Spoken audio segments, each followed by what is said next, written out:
सत्संग एक ऐसी जगह है, यहां आने से इंसान का शुद्धिकरण होता है। जन्मों जन्मों के पाप कर्म कट जाते हैं, अंत्यकरण की सफाई होती है और मालिक से मिलने की इच्छा जागृत हो जाती है। इंसान के दिलो दिमाग में विचारों का आना जाना आम बात है। खास बात यह है दिमाग में अल्लाह वाहिगुरु के प्यार मोहब्बत के विचारों का आना। कलयुग में काम वासना, क्रोध, लोभ, मोह, अहंकार, मन, माया, ये तो आम बात है।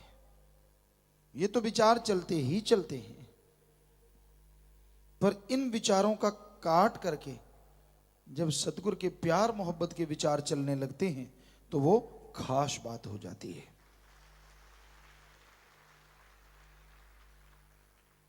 और यह खास बात सत्संग में आके अति खास होती है, यानी उसको शक्ति मिलती है, ताकत मिलती है, ताकि वो नेक विचार और बढ़ जाएं, उन विचारों का हमेशा तांता लगा रहे। ये घोर कलयुग है, भयानक कलयुग का समय। लोग मालिक से सैकड़ों इच्छाएं रखते हैं, मालिक पूरी भी करता है, कदम कदम पे जान बचाता है, मौत जैसे भयानक कर्मों को पल में काट देता है। लेकिन वो इच्छाएं ठीक है, जब वो कर्म होते हैं, जब मालिक की ऐसी रहमो कृपा होती है, रहमो कर्म होता है, तो ऐसा लगता है यार ये जिंदगी तो है ही उसी की।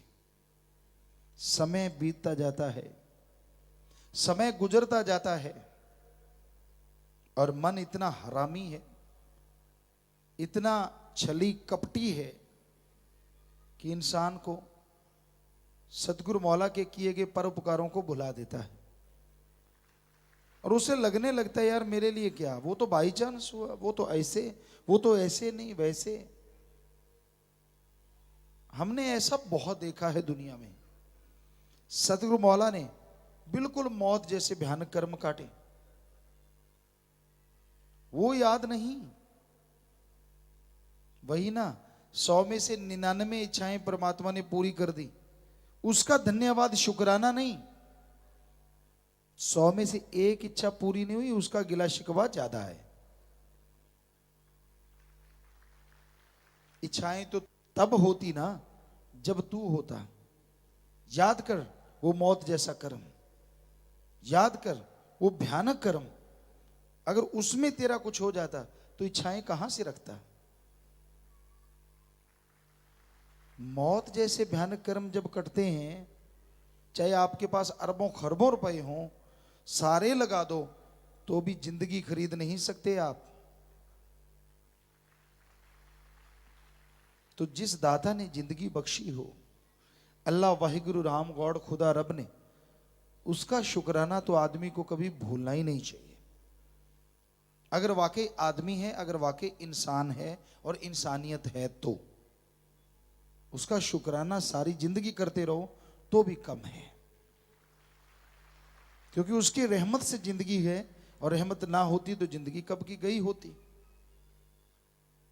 बस मन और मनमते लोगों के जाल में ऐसा इंसान फंसता है, ऐसा उनके झांसे में आता है, किए गए तमाम परोपकारों को पता नहीं कहां बुला देता है।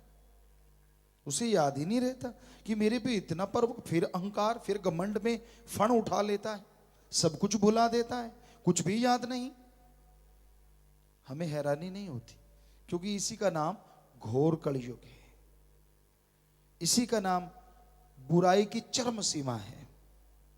भूल जाते हैं लोग किए गए परोपकारों को, बुला देते हैं मालिक की कृपा दया में रहमत को, याद रखते हैं मन और मनमते लोगों की बताई बातों को, उसी में उलझे रहना, लोग मान बढ़ाई देते हैं, पंप मारते रहते हैं और आदमी फुटबॉल बना रहता है। फुटबॉल का क्या होता है, प्लेयर खेलते हैं, वो पांव पे रहती है, किक मारते, एक ने मारी, दूसरे मारी, तीसरे ने मारी। इसी तरह पंजाबी में एक कहावत है, लाई लग, जो दूसरों की बातों को सुन के जल्दी असर कर लेते हैं। वो एक ने पंप मारा, भाई जी आप तो ये वो, बहन जी आप तो ये वो, बस फिर तो भाई जी तो हवा में उड़ने लगते हैं। कहता मुझे ही पता है, बाकी तो सब पागल घूम रहे हैं। बिल्कुल भी याद नहीं रहता कि वो परमपिता परमात्मा का शुक्राना करना है, उस मालिक का धन्यवाद करना है, उस मालिक के गुणगान गाने हैं। अरे भाई, उसके गुणगान गाओगे ना, वो किसी तरह की कोई कमी नहीं छोड़ेगा। वो अंदर बाहर रहमो करम से लवरेज रखेगा। और जो आपको उंगली लगा रहे हैं, अगला ही डब्बू कुत्ता कंत। एक भजन हमने बोला था, तो वो वाली बात 100% सच है। यहां जो आपको पंप कर रहे हैं ना, पता नहीं चलेगा कहां चले जाते हैं। बल्कि जिनसे आपकी मोहब्बत होनी चाहिए, जिनसे प्यार होना चाहिए, उनसे वो आपको तुड़वा जरूर देंगे और कुछ नहीं।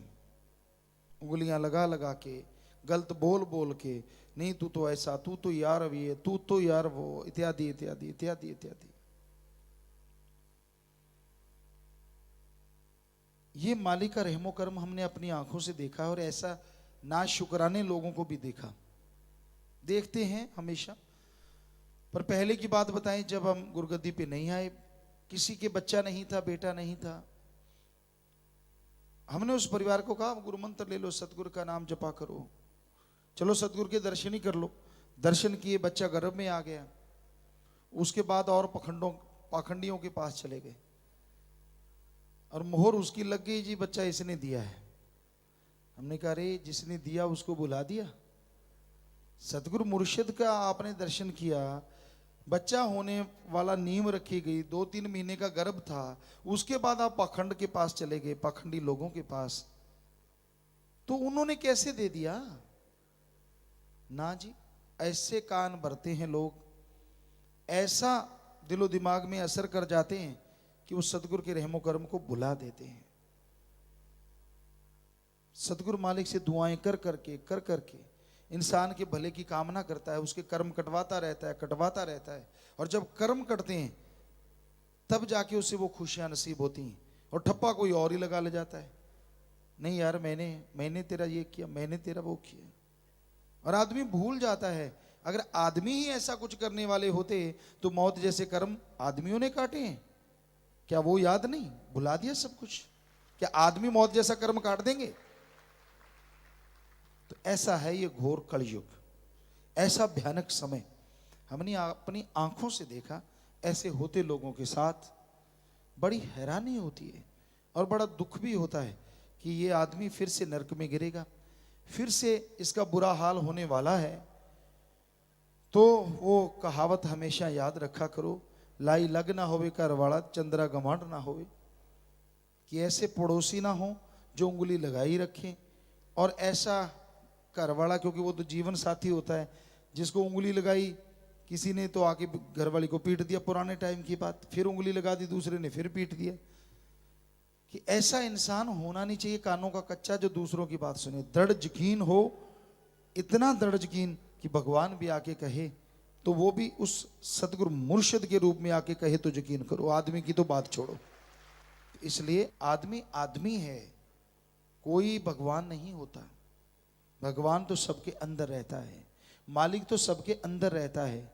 सो मालिक की सुनो, अपने गुरु मुर्शिद कामिल पीर फकीर की सुनो, बाकी भाई अपने दिमाग का इस्तेमाल किया करो।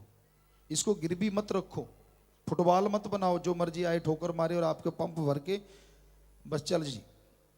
क्यों ऐसे क्यों हो जाते हैं आप? अपने जमीर से काम क्यों नहीं लेते?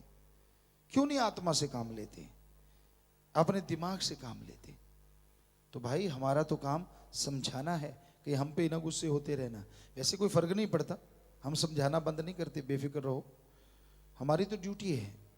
हमने तो कहते रहना, आप गुस्से हो तो भी ठीक है, और आप अगर ये हमारी बात सुन के अपने आप को सुधार के आगे बढ़ोगे तो पता नहीं माल के आपकी कितनी झोलियां भर देगा और आप माला माल हो जाएंगे। क्योंकि बताना हमारा फर्ज है, हमारी ड्यूटी है। वो बेपरवाह जी ही जो बात कहते हैं वही आपकी सेवा में रख देते हैं। सो अमल किया करो ताकि बुराइयों से आपका पीछा छूट जाए, मालिक की खुशियों को हासिल करो, मालिक के रहमो करम के हकदार बनो।